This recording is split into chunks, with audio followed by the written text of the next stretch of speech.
What's up guys, it's Eccentric Boy from TeamCalamity. This is a video on flash guards, or null guards, or flash shields, or perfect guards, whatever you want to call them, for Cardfight Vanguard.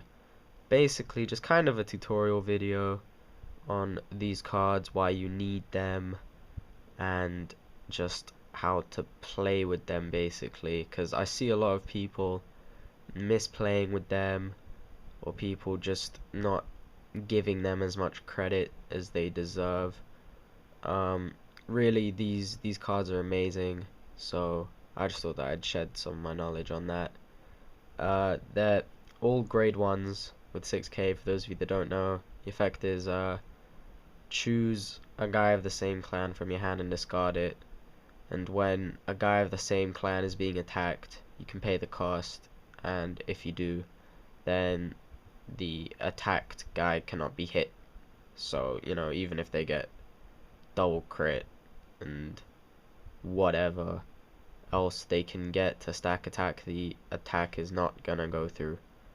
So, yeah, for people that come from playing Yu-Gi-Oh, because a lot of people have made the transaction from Yu-Gi-Oh to Vanguard, discard effects that don't give you the advantage back are generally seen as bad.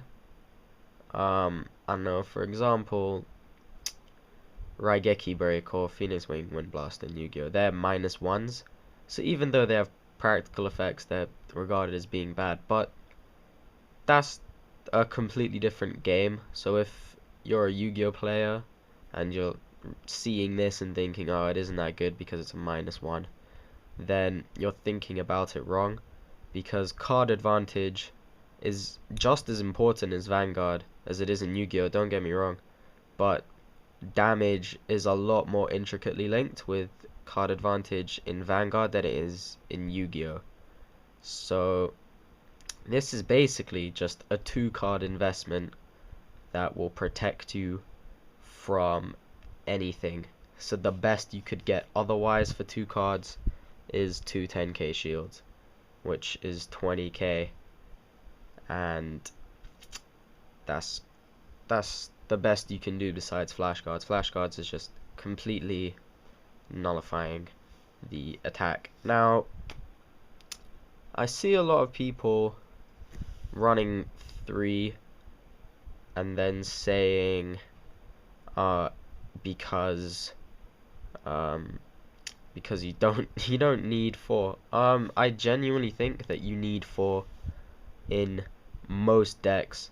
I'm not gonna say every deck, because I don't play 4 in every deck. Like for spikes, I only play 2, but spikes is a completely different deck. For Grand Blue, I think I play 3, but I might put in the 4th. It's just like not every deck needs 4, but I'll see them playing 3 in Kagero or playing 3 in Gold Paladins. So I'll just say the reasons that I hear and then why I think they're wrong. Firstly, people saying you only need 3 because you resolve the effect enough. Like basically, I'll get it enough when I run 3. I don't think that that's a good enough reason, because the flash guards in the late game, what flash guards guarantee is that when the Vanguard attacks, doesn't matter what you're getting in terms of triggers, it's not going through. So with everything else, like with regular guards, say they attack with a rear guard, you know for certain how much you have to guard with for the attack to not go through.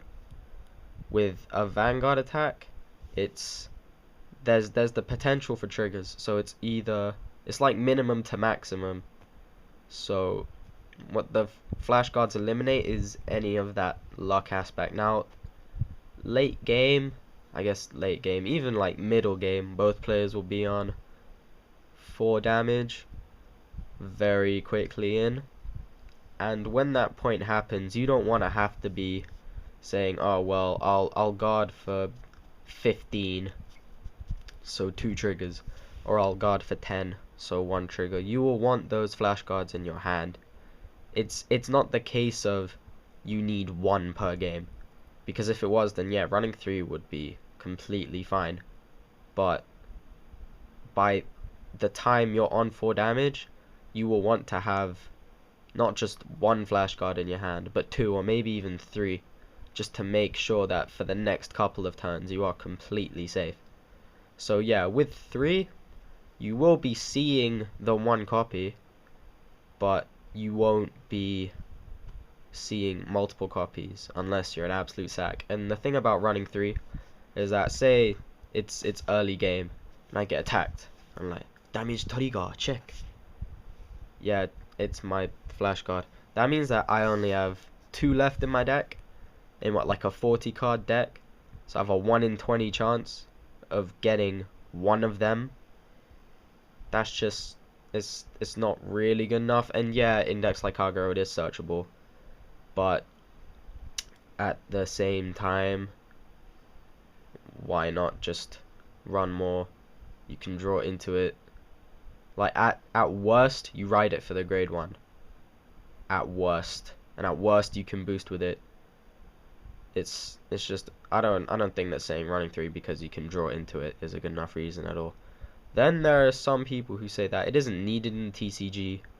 Like a good friend of mine always says, you run 4 in the Japanese meta because of things like Overlord the End. You don't need it in the TCG, but there is so much in the TCG that you need to guard for. Things like Gold Paladins will, no, without a shadow of a doubt, I think that they'll be the most popular deck, just because the protagonist uses it. Anytime protagonist uses a deck, it's going to be popular. But moreover, because it's a really good deck, like Garmor will be swinging for beyond 20k easily once the limit break is triggered. Azel will be making 20 to 30k pushes.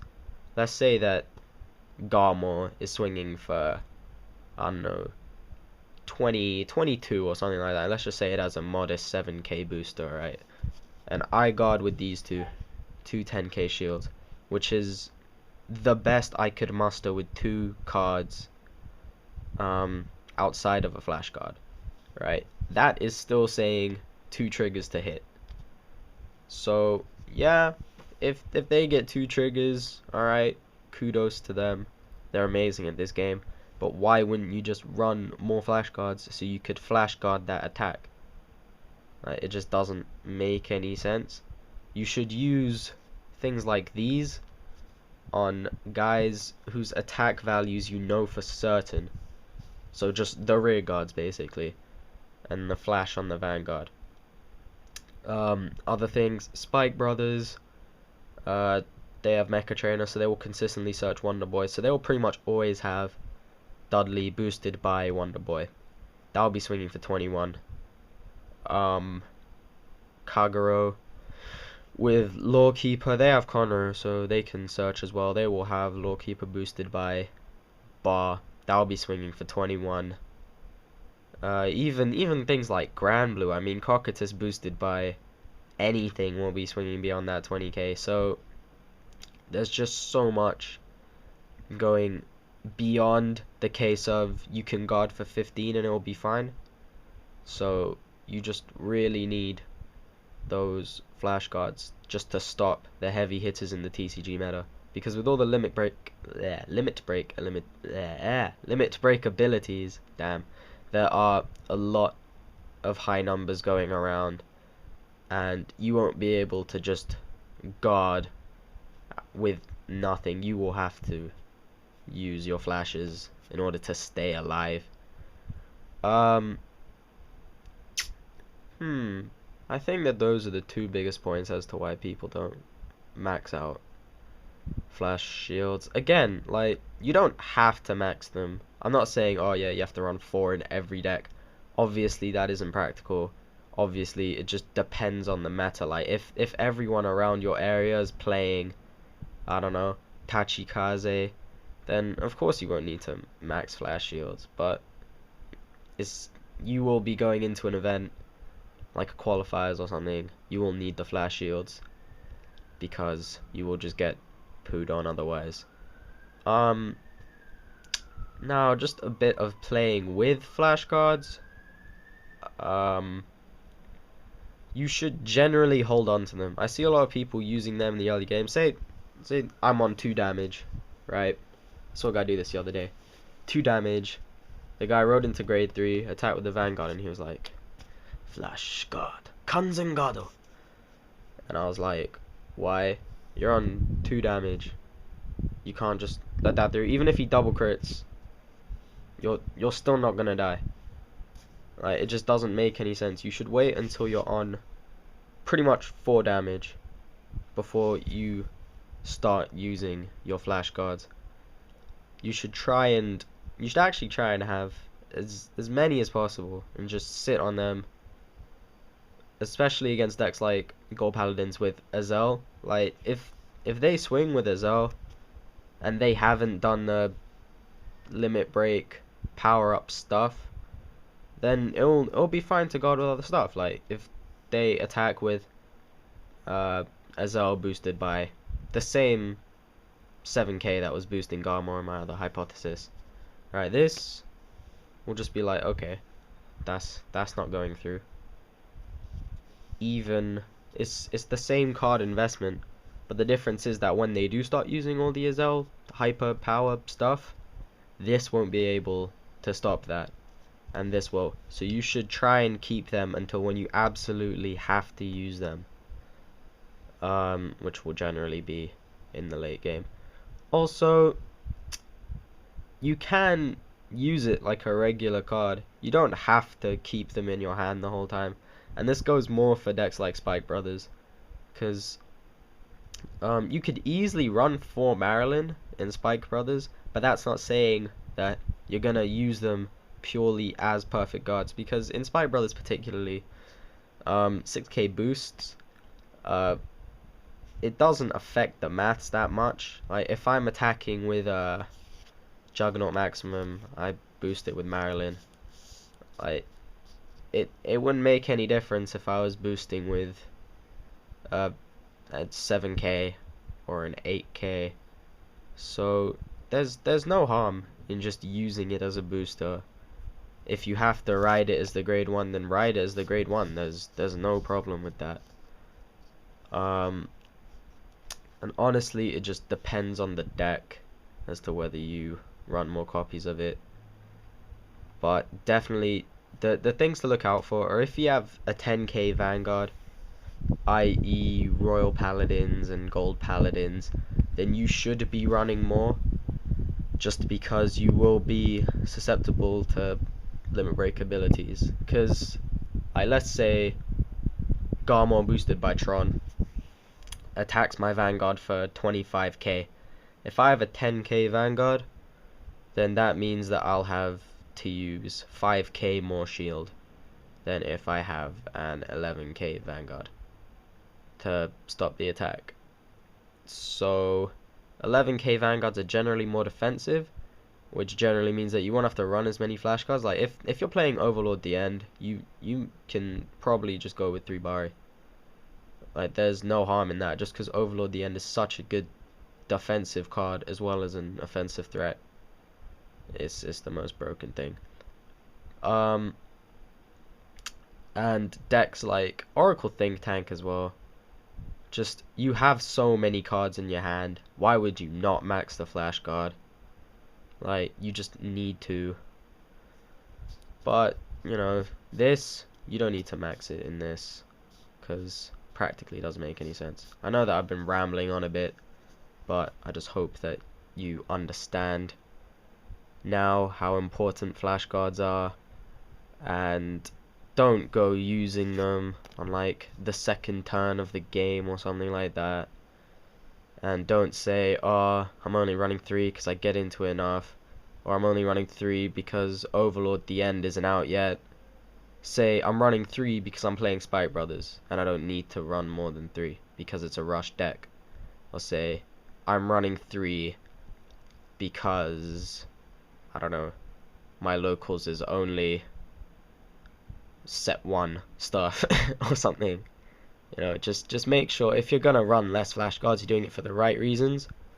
But outside of a couple of decks, you really should be just maxing them straight away. So hope you all enjoyed that and learned something from it. I'll be trying to do more videos. I haven't really been able to do a deck profile video for my own because I actually haven't got a complete deck yet. So I've only started taking Vanguard seriously recently, so I'm trying to pick up these for Lawkeeper Kagero. This is the best deck. Lol. Smiley face. Yeah, I hope you enjoyed it. Like, comment, subscribe, and I'll see you